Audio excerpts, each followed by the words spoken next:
From Okay. investment perspectives, offer A will be a good opportunity for investment compared to the other two offers. Hmm. Yes. Okay, so that's a good reason as per you. And the Komboka has given us also her reason that she will choose offer B, and she is considering offer B because when in employment, a job description or task expands with years of experience, and I would expect to be given remuneration with increase with job tasks.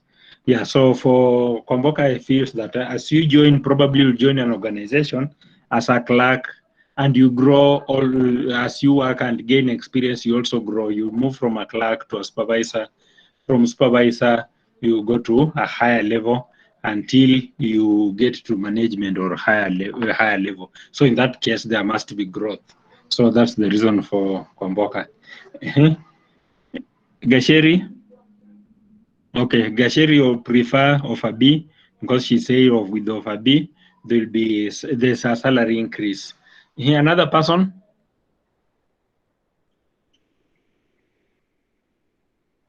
Abigail. Abigail, everybody will give us opinion. So if at all you are still on road, you can type your opinion like Komboka has done and Gasheri. But if you are at a safer place, you can talk. Kindly give us your reason. Ingrid.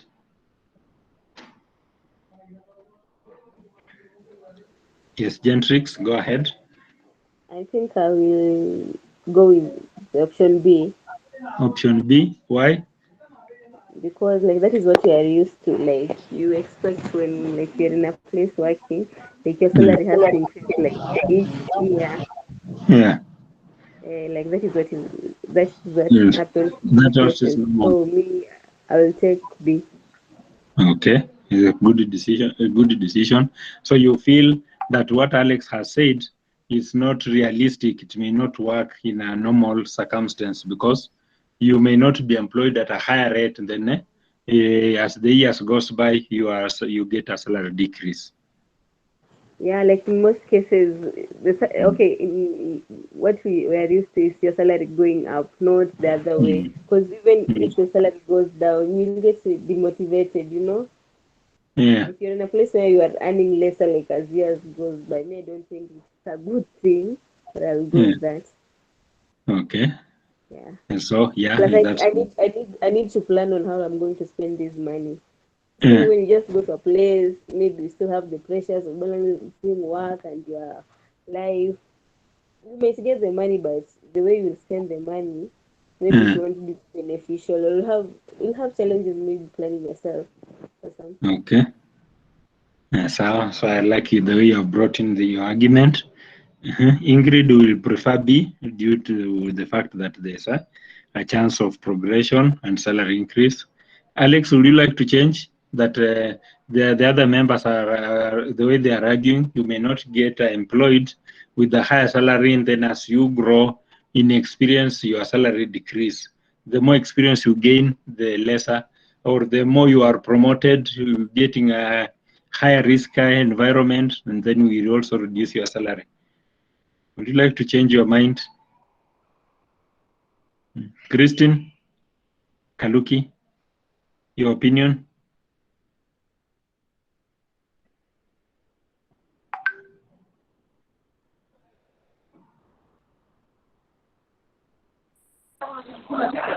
For me, I Yes. will go.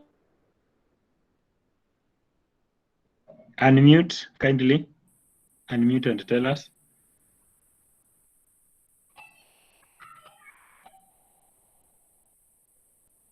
Okay, go ahead, Christian. Agi,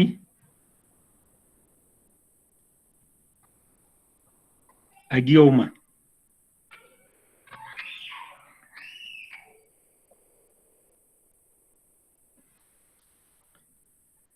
Hello, everybody will give us an opinion.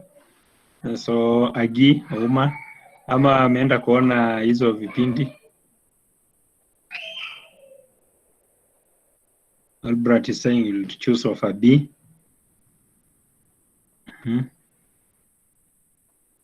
Lorraine Naroto, which offer are you likely to take?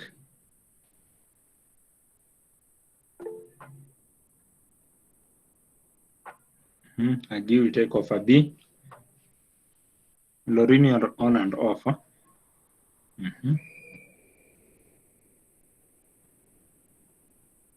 Anyone who has not given an opinion or who would like to change your opinion, probably you have discovered some new information you didn't have, who would like to change before we start off now looking at it, how the other way we can evaluate and make a decision.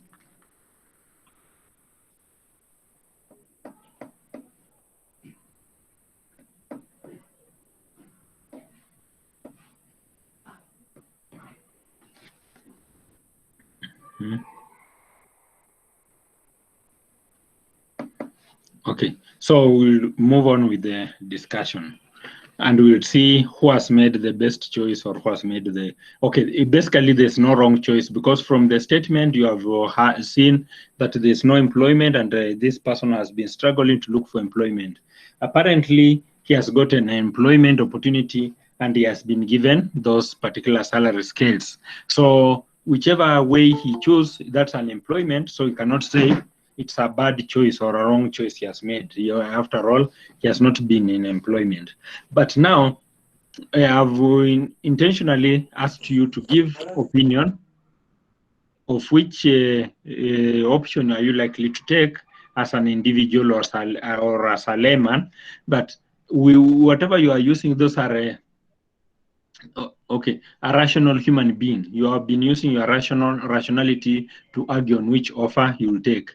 Apparently, none of you has selected the offer C. All majority of you have selected B, and one has selected A. Though we'll do the computation and see if at all that offer B is the best. That's why most of you have chosen. Now, you are using the rational thinking. Now, with the rational thinking is that we look at it, what interests me, what makes me feel satisfied. Now, for Alex, for instance, he said, I would rather take offer A so that if I at all I will work in that particular organization for 3 years, I would have already taken a huge sum of my contract amount than whatever will be remaining. But now what you have not looked at it, Alex, if at all you are, let's say you have worked for an organization for 3 years, and the organization has to terminate your contract and you signed the contract, then they have to offset your dues. They have to pay you the whole contract amount so that they release you. Otherwise, you will take them to court. So in that case, for the first 3 years, yes, you will have taken the colossal huge sum of money, but now the remaining amount that they can pay you to clear off your contract so that you don't take them to court would be a very insignificant amount of money. Probably have not looked into that perspective. That's also a rational thinking. Now, others have looked at it that if you join an organization, there are high chances that you'll join an organization as a clerk. Then from there, you progress. You become a supervisor, you become a manager. The higher you go, then it means also the risks are higher. Then we also have to pay you considering the risks that are there. Also, the longer you work in an organization, then the more experience you get, the more efficient you become. In that case, we also need to pay you for the efficiency you have gained in that particular organization. Now, saying that, having said that, in the last class we looked at how to evaluate human resources, how to evaluate human capital, and we looked at non-monetary methods that had been proposed. Now, today, we want to look at monetary method. And one of the monetary method was proposed by Lev and Schwarz. Now, for Lev and Schwarz said that for us to make a decision, and say which offer looks more lucrative, because if you look at the end of the day or at the end of the contract, all those employees are going to earn 3.9 million. No one is going to earn more money than the other. So in that case, if none is going to earn more money than the other, then it doesn't, the rational thinking may not naturally apply in that particular perspective, because we cannot make a bitter decision that this is better than the other. But now, if you use the Levy and Strauss model, then we are going to compute and see which of the three offers is the best offer, which one is the second, and which one is the least offer that you should give least priority. Now, let me open a whiteboard. We do the computation so that you see which one looks more lucrative. Now, with the Levy and Strauss, there's some table they came up with that will assist us to do the computation. Give me a minute, I draw the table.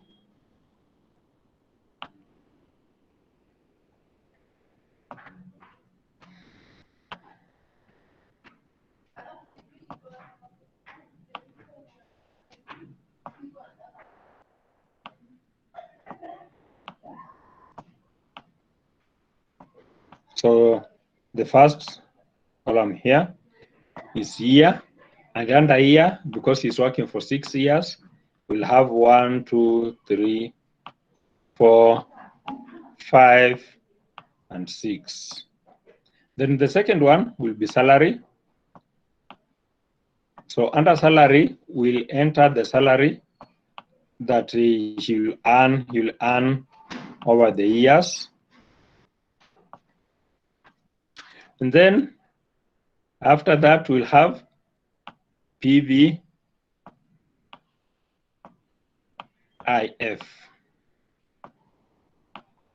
What is the, from that question, what is the market rate, interest rate charged? 12. 12. So we'll write PVIF at 12%. PVIF at 12%. Then we'll have NPV. NPV. So I'll just elaborate on this particular.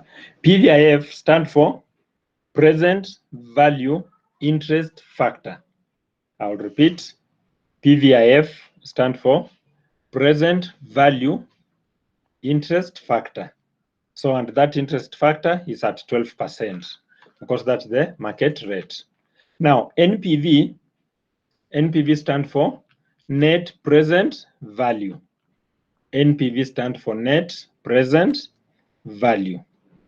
Okay, so we'll progress. So we'll fill in the salary. We start off with the offer A. You can draw this table. I can allow you a minute or so. Draw the table. Offer. We'll start off with the offer A. And with the offer A, we have a salary starting from 900,000, losing 100,000 up to 400,000. So under salary, we'll fill in 900.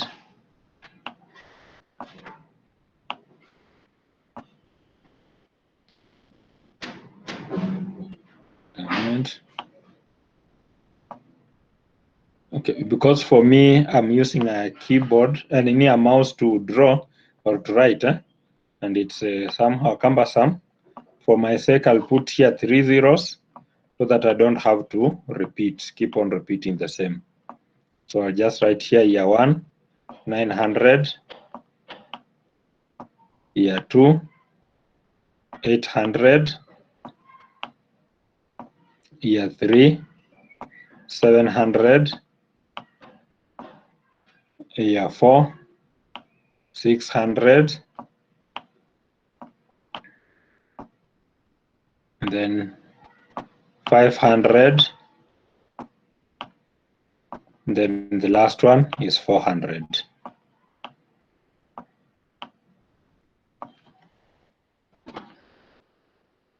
I believe you are already there, so that we don't leave any one of you back behind.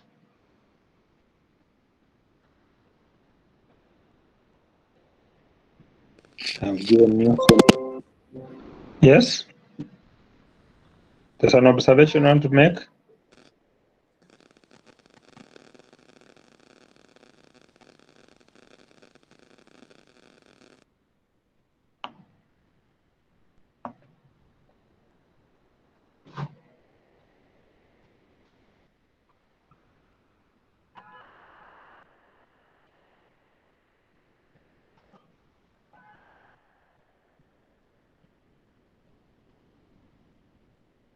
Are you done drawing the table and filling in those figures? Confirm if you are done or if you require some time. Christine, I can see you are on.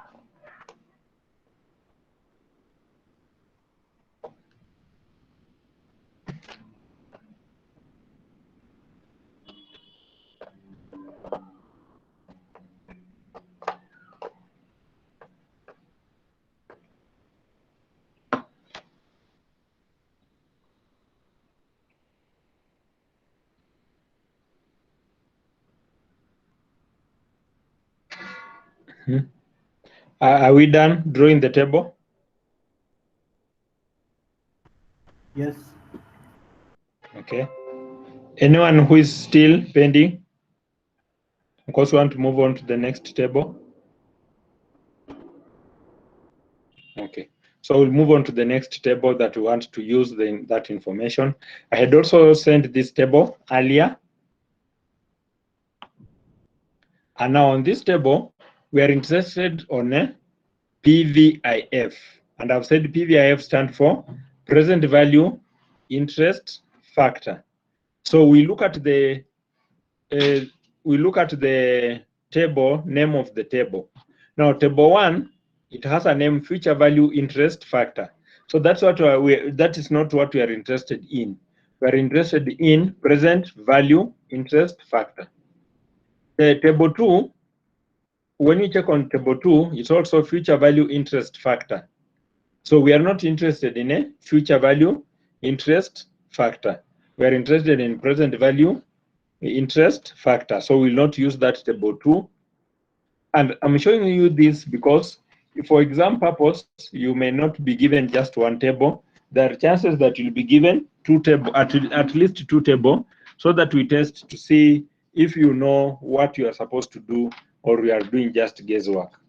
So you are likely to be given two tables so that you choose from them. So in event you get the two tables, you choose a table that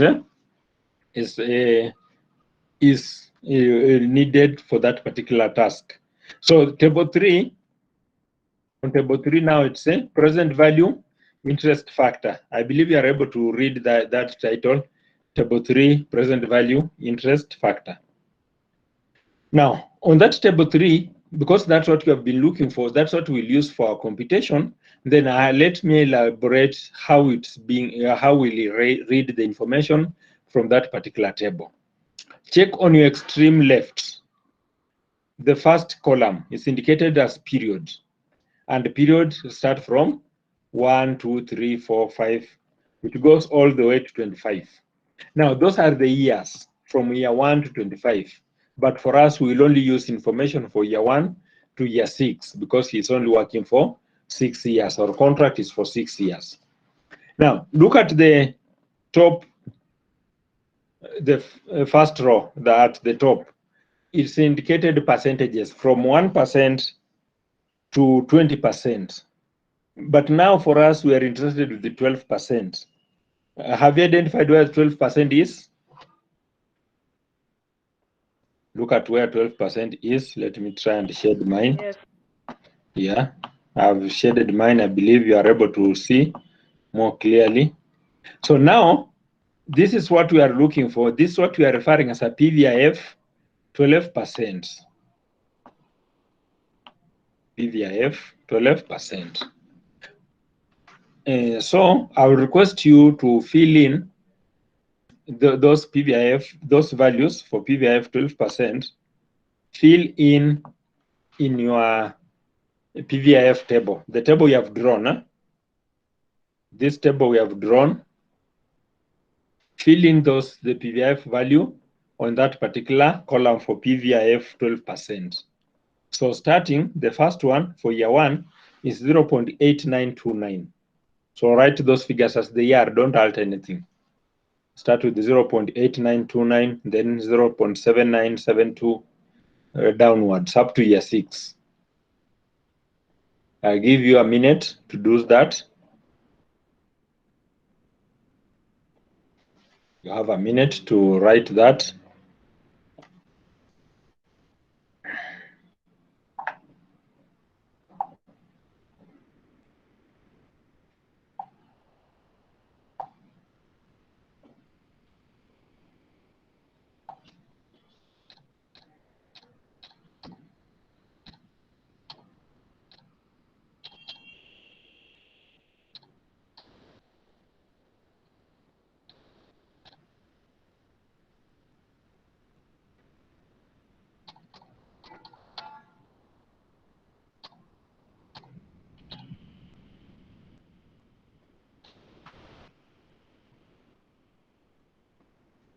Albright, you can't see? Anyone else who can't see that table? Albright can't see it. Anyone else who has a challenge to see it?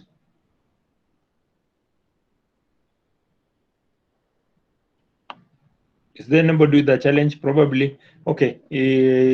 Sometimes it happens that if your internet has a buffer or it's coming on and off, so sometimes it may not connect. So other people will be able to see and you are disconnected. So the best thing, refresh your browser, then you will be able to see. Albright, you can refresh your browser and you'll be able to see. Because the others are able to see.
Are you through, class?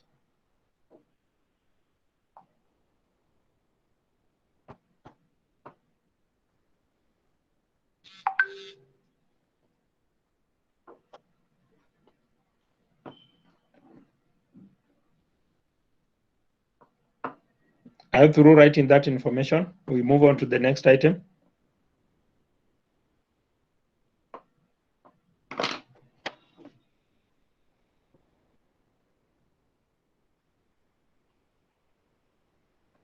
Abigail, are you through? Lorraine, are you through? Okay, Alex is through, Abigail is through, Lorraine, okay. I believe everybody is through. Now, so we move on to the next step. Now, for us to get the NPV, net present value, we'll multiply the salary against the PVIF. For example, for year one, we'll multiply 900,000 times the PVIF for year one was 0.8929.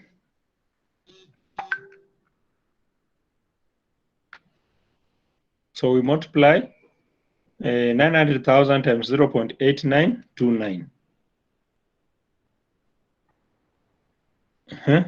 Who has the figure? Once you have done that multiplication, you can write.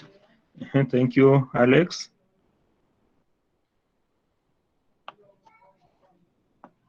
It's 803, so we write here under NPV 803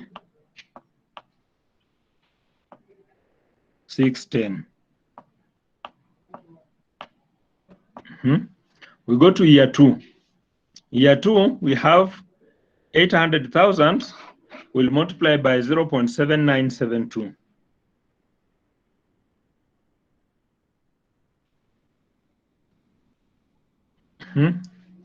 What's the answer? What's the answer? 800,000 times 0.7972. So thank you, Alex. 637, 760. So we'll record here 637, 760. We go to year three. We go to year three.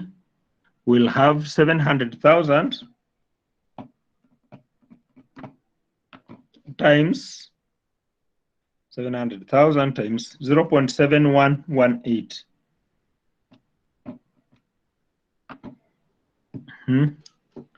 If you have an answer, you type.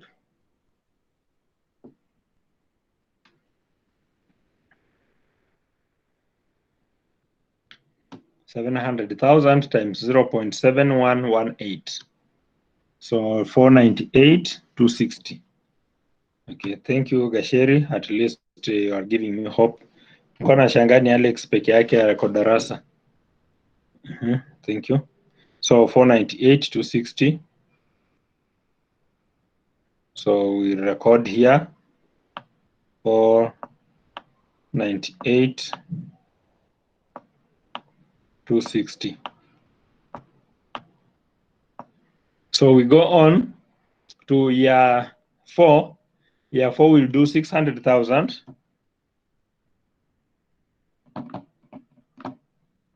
times the PVIF is 0.6355.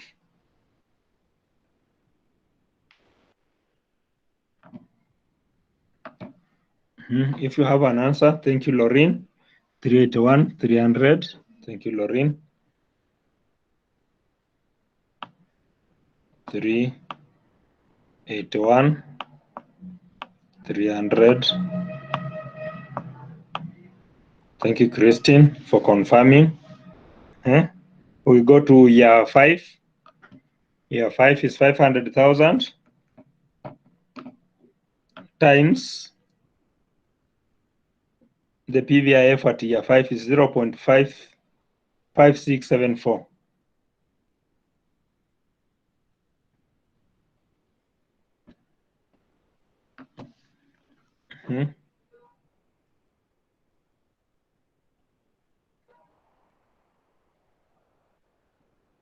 Albright, you are multiplying PVIF by the salary. You multiply the PVIF by the salary. So thank you, Lorraine and Alex. It's 253, 300. Is it? Lorraine has 283, 700. Alex has 253, 300. Who is correct?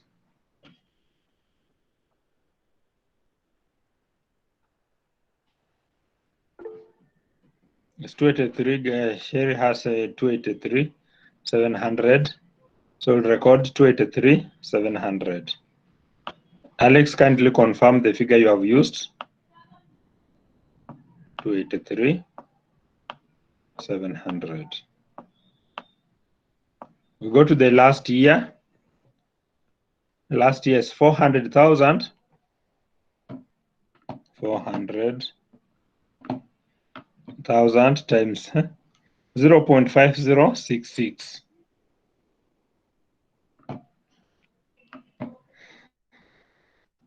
Christine, you have 180,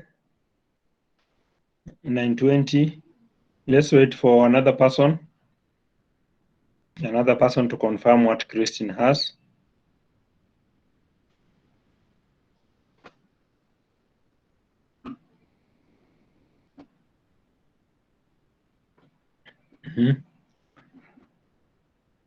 Who else has that figure for year 6?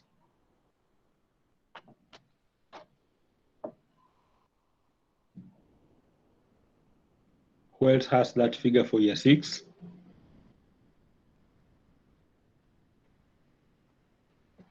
Abigail has also.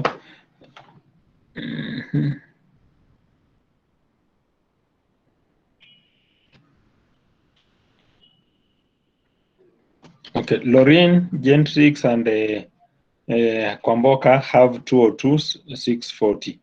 And Abigail and who? Abigail and Christine have 180, 920. Remember, because the figures we are using, those are decimals. If you just change one decimal, then you are likely to get something different. So the correct figure there should be 202, 640. 202, 640. That's the correct figure. So probably Abigail and Christine, you used a wrong decimal. Now let's add those figures under NPV. add those figures.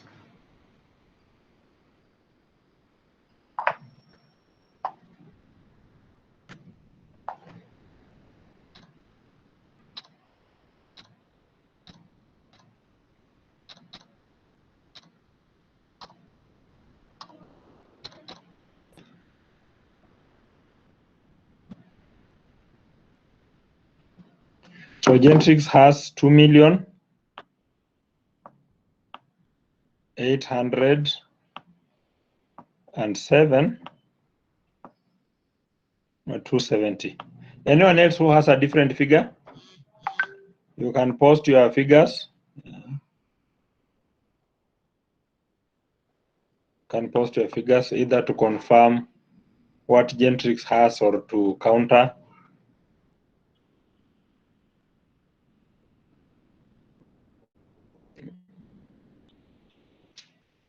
Okay, Lorraine has Gentrix or 72, or Lorraine, you are correct what you had posted. 72, 70.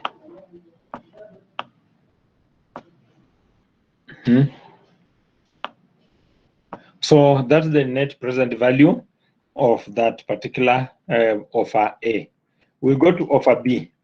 We repeat this, draw the same table.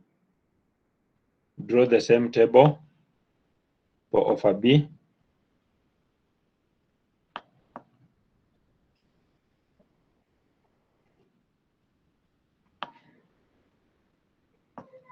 Draw the same table.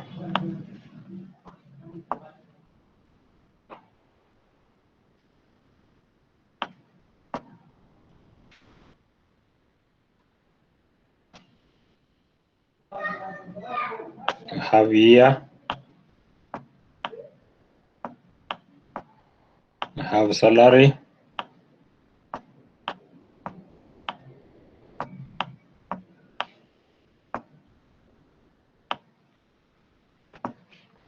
Have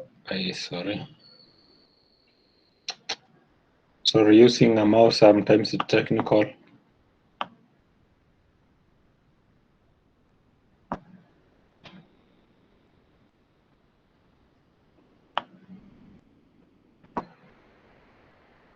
Have PV IF, and we have to specify it's 12%. We have to specify it's 12%. Then we have NPV.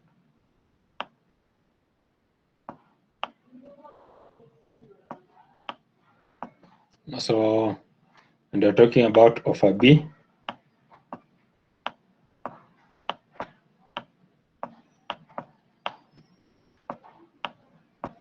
Offer B. I will not fill in the details for year. I believe that you are able to fill in.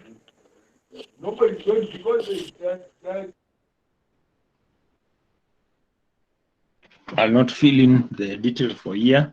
I'll not fill in the details for salary. I'll also not fill in the details for PVIF. Remember, since it's PVIF at 12%, then we are still using the same value for us to be able to make a decision. Then we are using the same value. So the same value that we had recorded under PVIF is what we are using.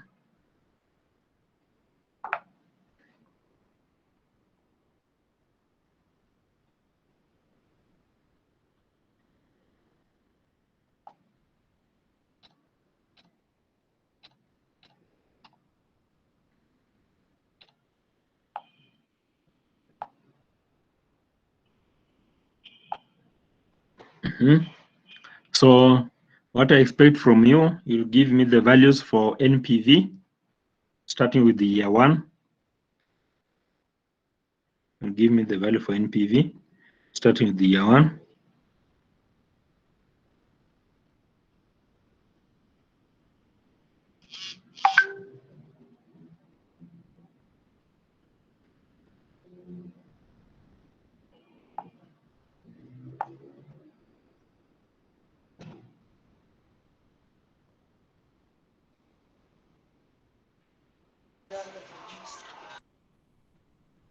Who already has the value?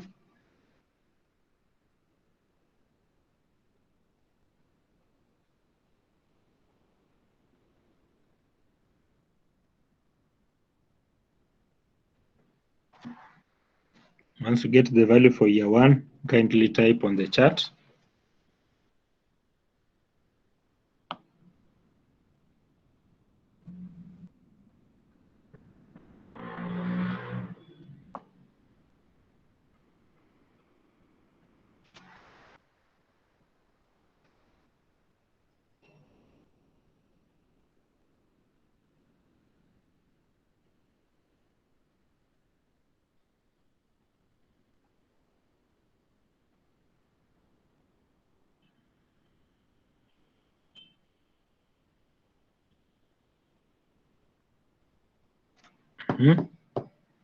For year 1, thank you, Komboka and Alex.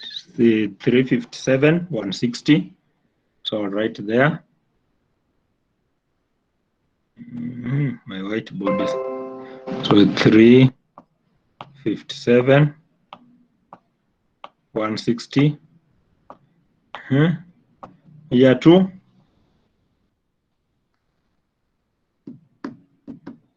Year 2.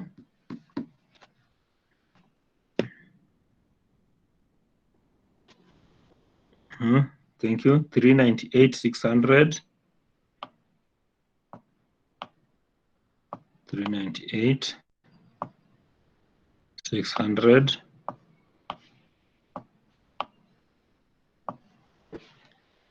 Year 3.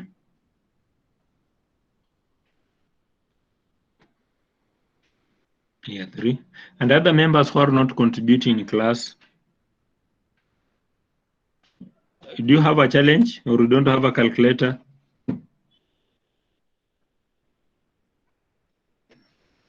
Year 3 is 427. 427, 080.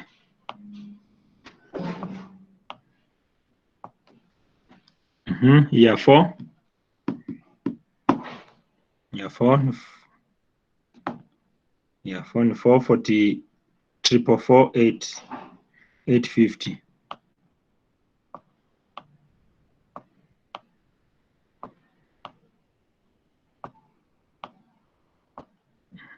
Thank you. At least more people contribute. It makes me happy because I know at least you are mastering the concept. Year 5.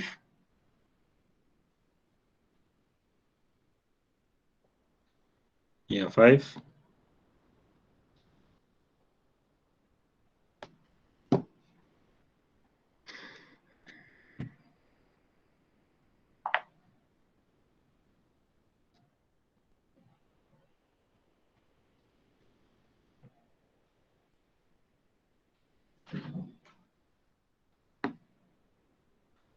It's 453, 920, 453,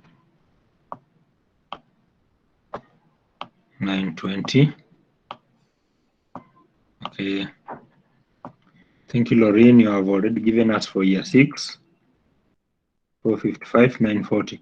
Year 5 and year 6, there's only a difference of 20 or 2000. 455.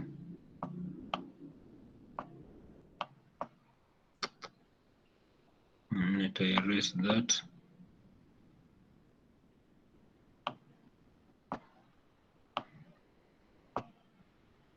455, 940. Thank you, Gentrix. You already have a total. That's a good show. So it means if this sum come to examination, you'll put in the first marks very easily.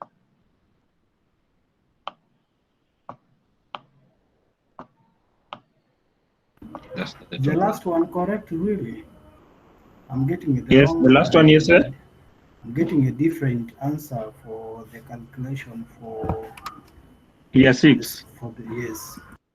How much are you getting for year 6? 407,007 shillings. Let me compute. So you are doing 900,000 times the PVIF 0.5066. 0.6. No, it's 455,940.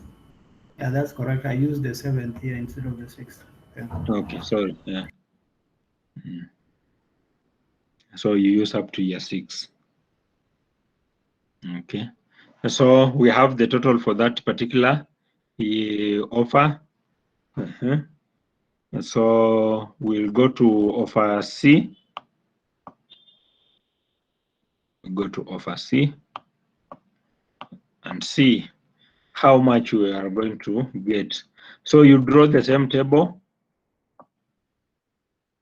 Draw the same table. I'll not draw anything on that. I'll only indicate here NPV because that's what I'm interested in. The other part, I believe you have mastered. So who has the NPV for year 1?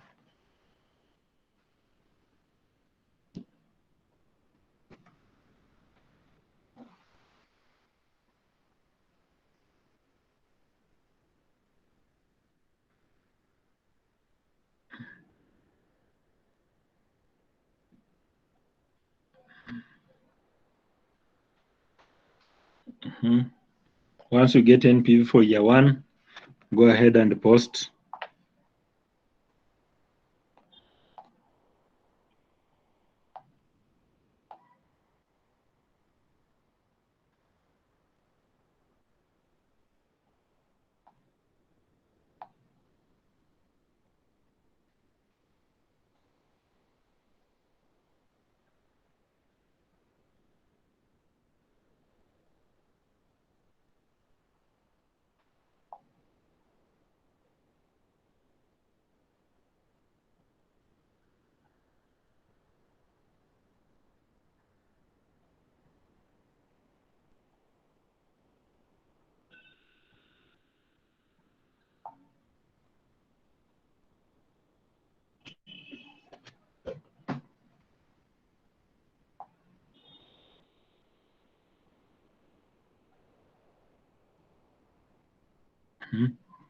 I'm waiting for you.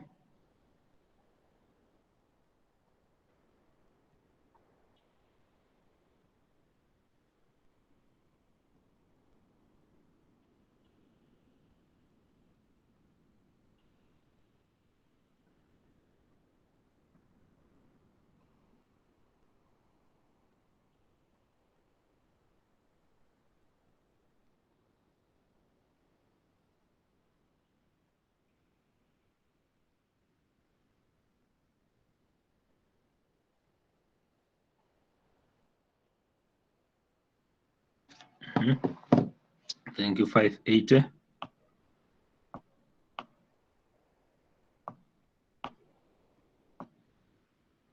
$385.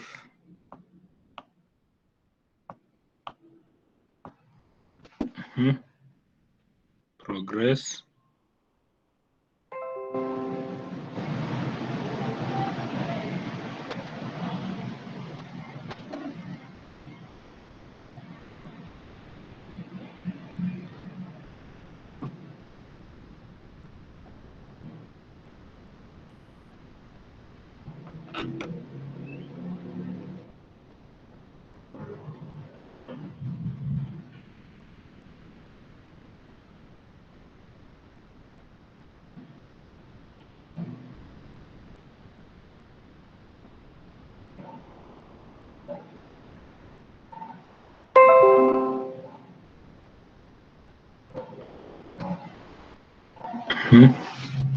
And so Komboka has given us for year 2. So year 2 is 5518.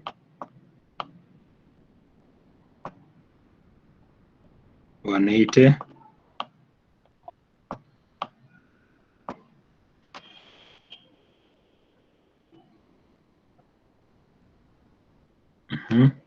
That's for year 3.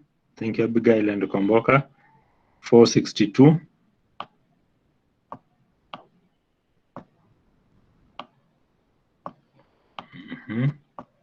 670. Year 4.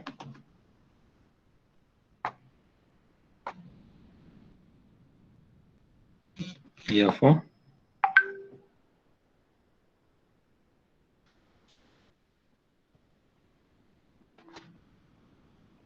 Christian, you are saying for year 2? Okay, yeah, same. That's the same figure I've written, so no problem. So year 4, Abigail has given us 413,075. We confirm. If you get a different figure, don't shy away. Post so that we correct.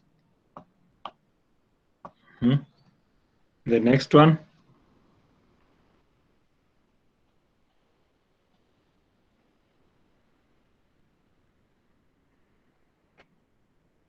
For year 5, Komboka has given us 368,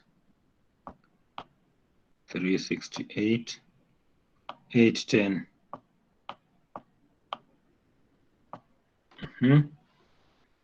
Year 6,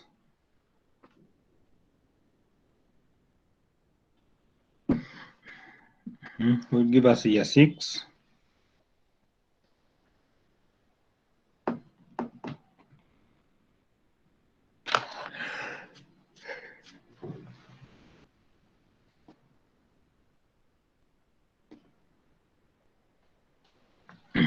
Thank you. Year 6 is 329.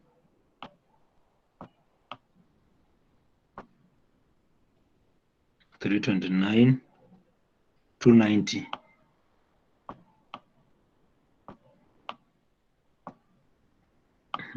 Add the values to get total.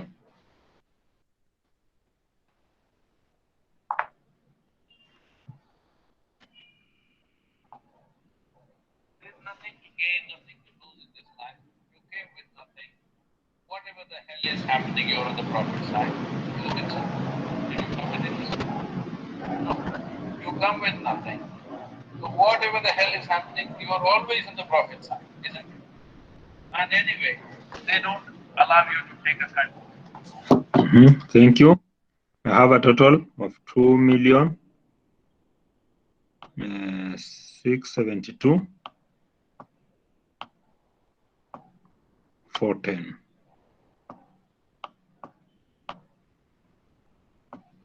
Now, let's rank.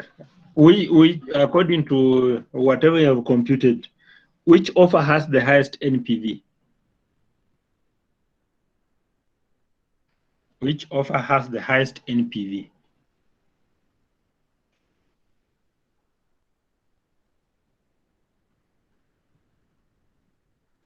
Offer C.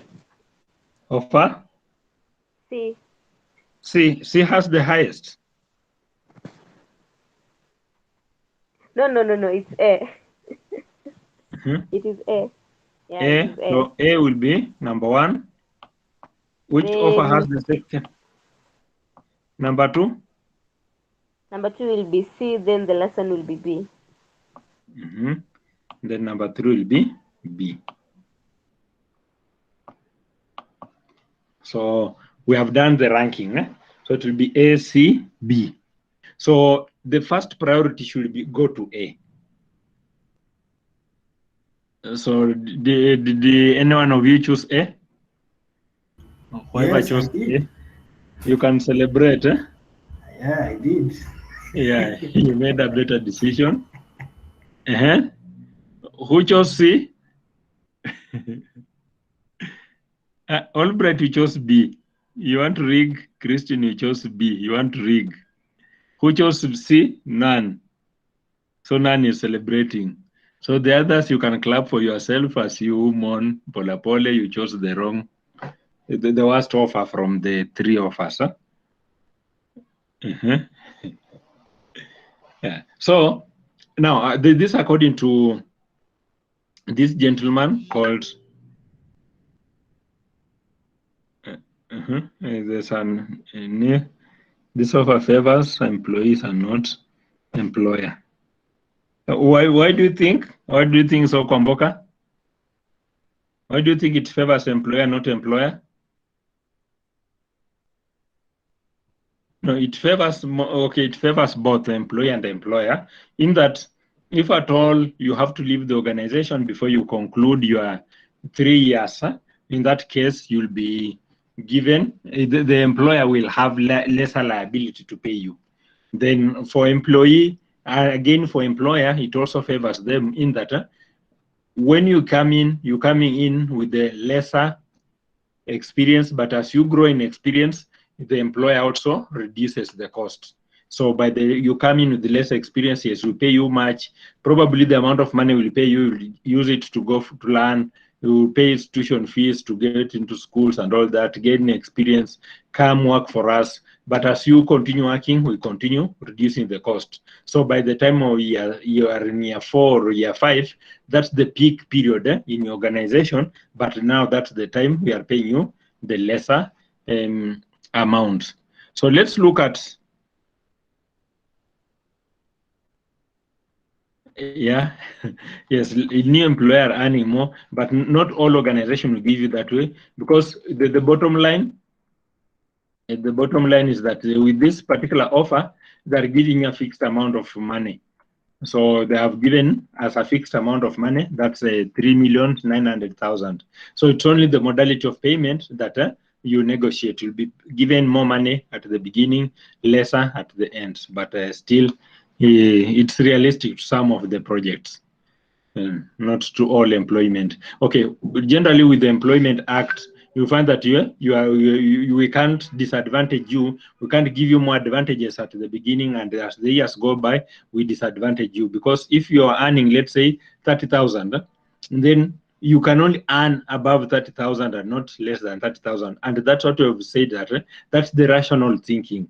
That's the rational thinking. But still, there's no harm if you are signing a contract that I'm giving a contract of 3,900,000. That's what I'll pay you. Then how we pay each other, we can still negotiate. As long as we have agreed, it can work. So it's realistic, Komboka. Now, with the Levy and Strauss, we have done whatever he recommended what to do. Then we have established our the best contract or the best offer in that regard. But now this model does not have advantages. It only has disadvantages. And one of the disadvantages, Ondek has also contributed that again, as you gain experience, the ease of doing work, yes, comes in handy, yes. So Ondek is supporting that point that basically if we give you such a big offer, probably you don't have much experience, don't have much knowledge within that particular area. So as much as we are paying you so much money at the beginning of the year or at the beginning of the contract, most of those monies you will spend going to school. So then once you clear the school, you become very active, you gain your peak performance. By the time you get to your peak performance, we have lesser liability to pay you. So we'll pay you smaller amounts. And again, this offer, this kind of knee is very good for employer than employee.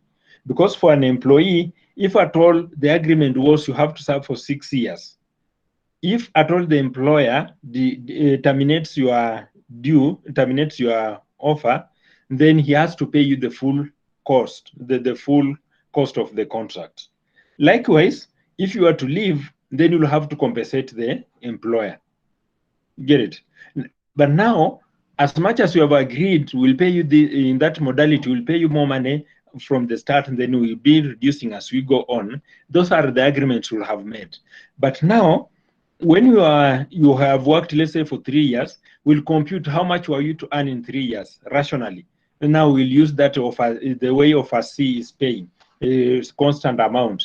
Then we compute and say, now, yes, you want to leave, pay us this much. And in Kenya, something happened. I don't know if you have ever heard of this. There are some radio presenters who switched from one radio station and went to the next radio station. Then the first day they went there, they went on airwaves and they were doing the introduction. The following day, the former employer obtain a court order reprimanding those employees to refund him some colossal amount of money, and also to deter them from ever getting into a radio station for a period of 6 months. I don't know if you have ever heard of that story. Anyone who has ever heard of that story?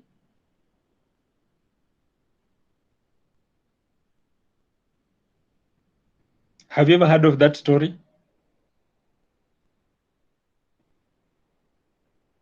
Hello, class. Are you there? You have never heard? So you go to YouTube. I don't know. Let me confirm so that I give you the correct. Okay, Lorraine has heard. Yes, Lorraine has mentioned. You'll go to YouTube, Google that word Lorraine has said, and then you'll get the story. They narrate that story. They were bad. So you can imagine now you are an employee. You have been, you have moved, let's say you have worked because of that offer A, you have already worked for half of the term. Then you see the whatever you're going to get for the second half is lower. Then you choose to switch to go to another employer. Now, an employer can still go to court and sue and reprimand you to pay back the extra money you has paid you. And also, he'll also reprimand you according to the contract letter or offer of the contract you signed. So in that case, it works against the employee. Because like now, the example Lorraine has given us, those employees had to pay the former employer. Then they had to stay 6 months without employment, literally. They were just to be around, not to do anything. They couldn't exploit their potential. So as much as they were at the peak, but now they had to spend 6 months not doing anything. You get it? So in that case, that type of contract, it works, it favors employer more than it favors the employee. But also it favors the employee in that if you are earning that 900,000 for the first years, you are able to do much more because it has higher value than the offer B. Because for offer B, you are going to get that 900 when you are exiting the organization. So in that case, you can only look at it because you are progressing, you are growing, but now it does not add well, or it may not the best offer. Now let's look at the disadvantages of this particular method of evaluating employees.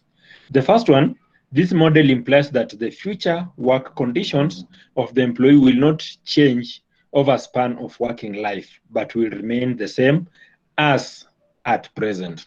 So majority of you, before we did the computation, chose offer B because offer B had the progression, the salary increment, and that was the argument that when you join in, you are likely to join in as a clerk, and as you progress, you gain more experience and you'll also get promotion. Now, with this particular model, we are assuming that there will be no promotion. When you get in as a clerk, you'll remain as a clerk until you finish your term of contract. Then number two, disadvantage number two, that the approach does not take into account the possibility that the employee will withdraw from organization prior to his death or retirement. But now, when you have signed this particular agreement or this particular model for evaluating employees, we are assuming that once you join in, you will stay with the organization to serve the full contract before you can leave. But Lorraine has given an example of employees who are in a contract, then they terminated the contract, but they did not die, neither did they retire because they were still young to retire. They had not reached the retirement age and they are still alive. So if at all you leave organization because you have died or you are retiring, those are conditions that management have no control of. I don't have control of your life. You get it? And if your age has reached for retirement, even if you are the best employee, I have no choice. I have to release you so that you go and retire. You retire. So in that case, this model assumes that once you sign the contract, you'll be faithful to it and you'll serve for the whole contract without necessarily leaving, unless if you die or if you retire. Number three, it ignores the variable of the it ignores the variable of the career movement of employees within the organization. Now, with this particular model, we are assuming that once you get in and you've gotten in as a clerk, you'll remain as a clerk. You cannot move to, okay, yes, you can be a clerk, but within one department. So we are assuming that when you join in as a clerk in one department, you just remain within that particular department. You will not change. But that's not realistic. Today, we can hire you as a HR personnel, human resource personnel. But after 1 or 2 years, you realize you have strength in marketing. So you like to move to marketing. So in that case, when you move to marketing, there are a number of things that will change. You're not doing the same job we hired you. So in that case, even if the payment is still same, but you are not doing the same job that we hired you. So in that case, other parameters will have changed. And then number 4, it does not take into account the role of changes of employee. That as employees, other than just moving, we also at times change our roles. That you can join in the organization as a human resource manager, then as you serve as human resource manager, human resource officer, then you realize that you have strength. You're constantly representing the organization in court cases, and you win. You prepare the court cases in case employees have taken you to court. You'll prepare defense, and when you go to court, actually the employer wins. Then you feel that rather than being a human resource officer, let me transfer and become a legal officer. So in that case, you have changed your role. So when you change the role, then it also means that there are other things that are likely to change. Probably your salary could change, your allowances could change, and other parameters. So in that case, it may not stand as it was.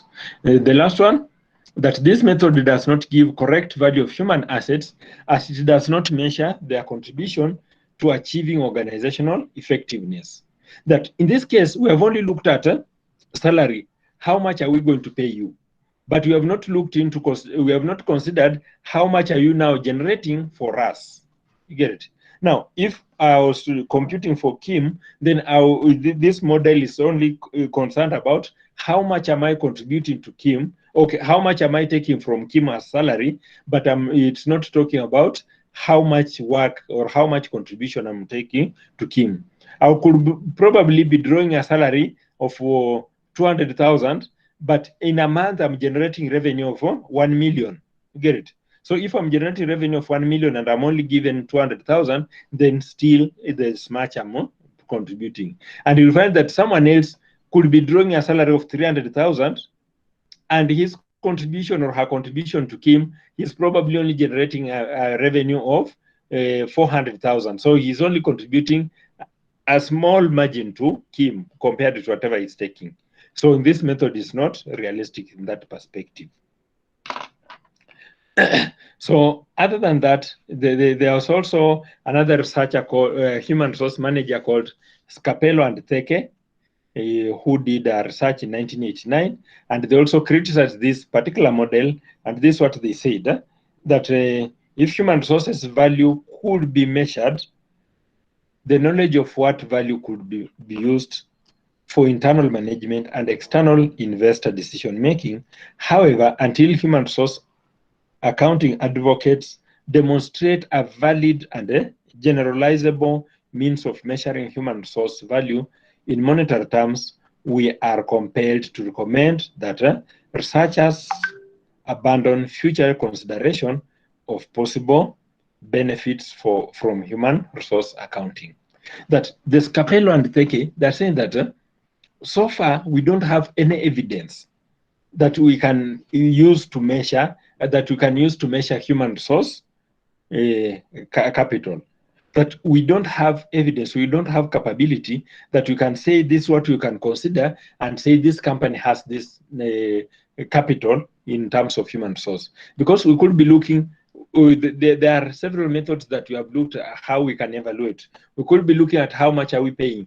We could be looking at historical cost. How much did we pay? How much did it cost us to bring in this person? We could be looking at a cumulative figure. How much money have we spent to have this particular employee in our organization? But now that does not necessarily, we cannot generalize and use it for all organizations. And the reason is why we cannot use that information to why we can't use that particular information to generalize the in all organization is that I remember I gave you an example where a supermarket was looking for shop assistant, and there's somebody who has done, and they were only interested with somebody who has done Form 4 and has a C minus and above, yet somebody with the masters was applying for the same job. So in that case, how do you evaluate somebody who has a master's and somebody who has a C minus in secondary? How can we say that those people have the same value? So it's not really possible. Though now, if you are using the model like this one, then you will be forced to use because they are drawing the same salary. We look at another model. So we have 10 minutes. I believe you'll be patient just for 10 minutes. I will have finished the small thing that we don't have to carry forward. So we have Flamhod's model, and this reward valuation. Now, Flamhod's improves on what we have already done for the net value, which was developed by Lev and Schwartz. Now, for Lev and Schwartz, they only recommended we consider the salary. But now, Flamhod's model recommends that other than just looking at salary, there are other benefits that you would draw from organization. For example, you have medical cover. That medical cover is an expense to the organization. So the organization must pay for insurance for you to get that medical cover. You might have some allowances. You might have some welfare issues that you do get. So in that perspective, as you get those items or as you get those goodies, then we must consider them as part of your pay. So that if we are considering to evaluate you, we don't just look at your basic pay or your salary. We should go further and look at the allowances that you draw from the organization. So that's what we are referring as reward. Any reward that you have gotten from organization, we accumulate, then now we compute the net present value, then we can illustrate that. Then the other model, the other model is Moss model, net benefit model. Now for Moss model, suggests that it was suggested in 1973, and according to this approach, the value of human resource is equivalent to the present value of net benefits derived by the organization from service of its employees. And the method involves the following steps. Now, with this Moss model, we are saying that we now evaluate how much is the organization getting from that particular employee. That if I'm an employee at Kenya Institute of Management, how much am I contributing towards revenue for Kenya Institute of Management? Now, whatever I'm contributing, that's what now will compute our net present value for that particular model. So, yeah. Then we have non-monetary value-based approaches, and the first one is Peking organ, and for Peking organ suggested a certainty equivalent net benefit model. That if you are drawing some salaries, if you are drawing some benefit from organization, for Peking organ was concerned, how assured are you that you'll get your next salary? For example, now since we have the second lockdown, we have a number of employees. For last year, they worked only January, February, March. Then there was lockdown.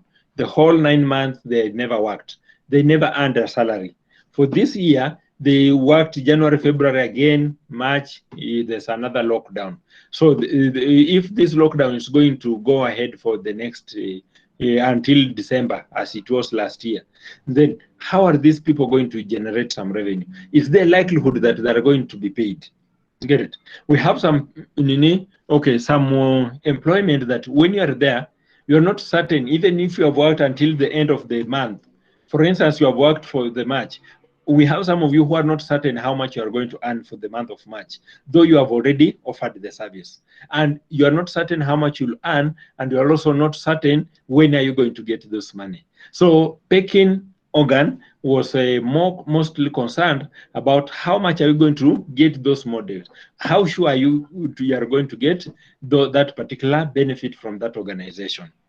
And you'll get some organization, they will try to cut down some costs, and as they cut down some costs, you find they'll pay you salary, but they tell you we cannot afford to pay for your NSSF, we'll pay it later on, or we are not able to pay for your if you are pensionable, we are not able to do the pension contribution.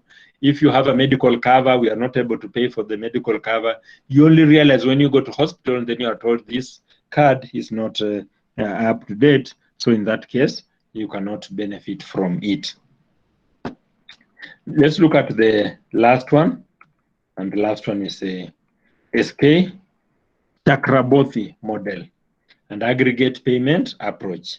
And the value of human resources on a collective or group basis can be multiplied by the average tenure of employment of the employees in that group and its investment in the human resource.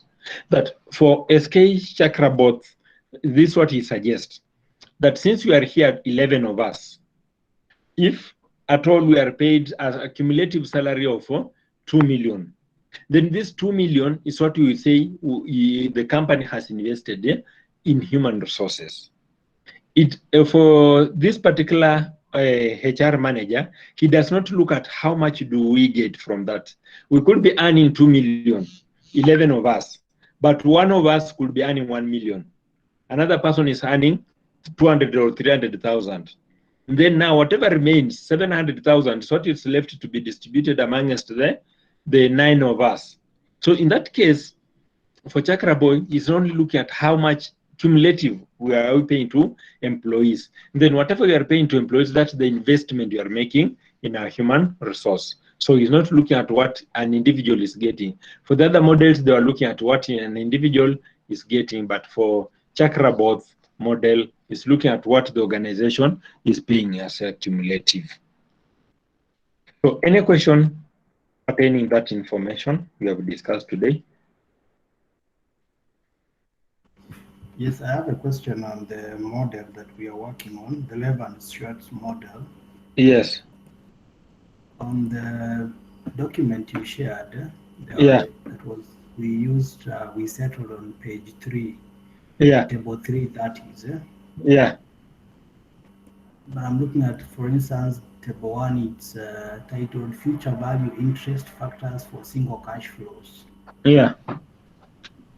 And then the second one, we have a future, then we have present. Yeah. What is the difference between that table 3 and the table 4? Because there is single cash flows and for an annuity. Now, when you talk of annuity, yes, how do you determine the difference in such a question like what we have tackled? Now, okay, for you, because you are required to compute a net present value, NPV, so you look at the PVIF, present value interest factor table. Now, we are looking at the single, when you talk of annuity we pay, for instance, if we are investing in items like insurance. Have you ever gotten an insurance person who sold you an investment in insurance? Mm-hmm. Yeah. Yeah. So that person will tell you that if you take, let's say, an insurance of 500,000, then after 2 years, let's say you are taking for 10 years, after the 5th year, on the 6th year, by the end of the 6th year, there's a percentage of that money that will be given. Then by the end of the 7th year, there's another percentage will be given. So every year you'll be given a percentage until you get to year 10. That is if you don't die within, or you don't get in a permanent incapacitated that you cannot continue working. So they'll pay you. Now, once you agree, as a layman, you might think that the amount of money you'll pay to the insurance is only 5,000. Okay, you'll make the 500,000 divided by 120, which is the 10 month, which is the 10 years. and then you get how much are you going to pay per month. But now, once you have agreed and you want to sign on that particular cover, that agent or insurance officer will have to ask you some questions.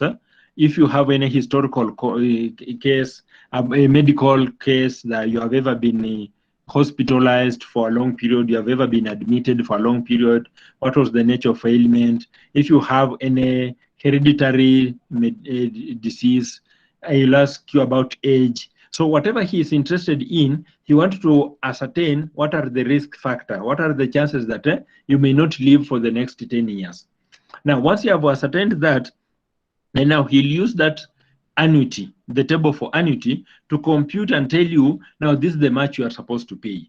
So he might compute and tell you, per month, you should be contributing, if you are sum assured is 500,000, you should be contributing 14 or 15,000.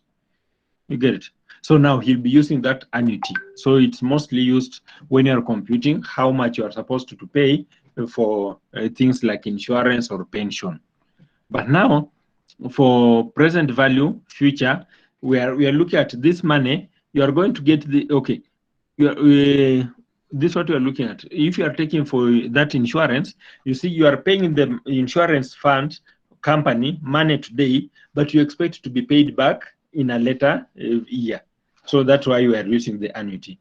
But now, with this investment or net present value, you expect to be paid this money at a certain future date. But we have to backdate and see what will be the value of this money. And essentially what we'll be looking is what will be the value of this money.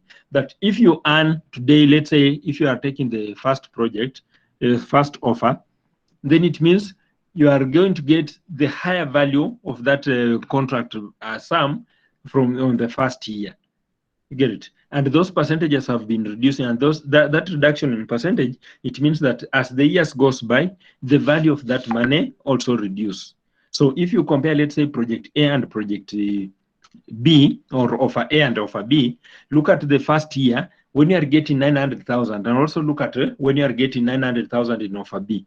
So you'll find that in offer A, as much as you're getting 900,000, its value at the end of that year is equivalent to getting today 800,000 or 803, the figure we wrote there. Then now, for offer B, the 900,000 you'll get in the third year, in the sixth year, is equivalent to about 400 and something. So it's almost a half of its value. I hope I've elaborated better. Yeah, that's correct. So what you're saying is that for the single cash flows, there are those two words you have underlined in red font on table 3 and table 4, annuity and the single cash flow. The single cash flow applies for a case of salaries like what we have been discussing. Yes.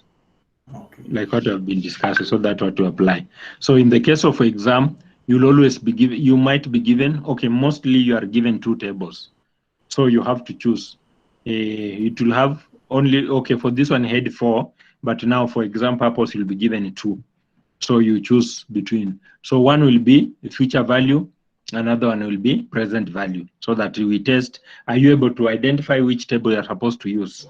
So always be keen to choose on present value interest factor. Another concern or question?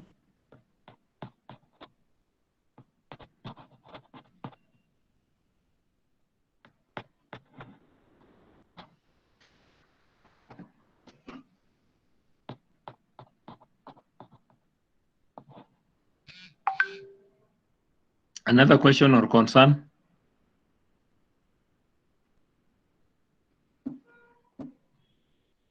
If there's none, I would like to ask a member to pray for us as we close the class for today. A volunteer?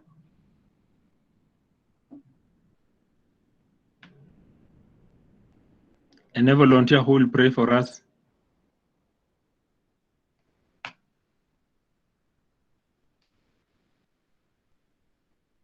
Lorraine Arotho, can you pray for us? We end the class.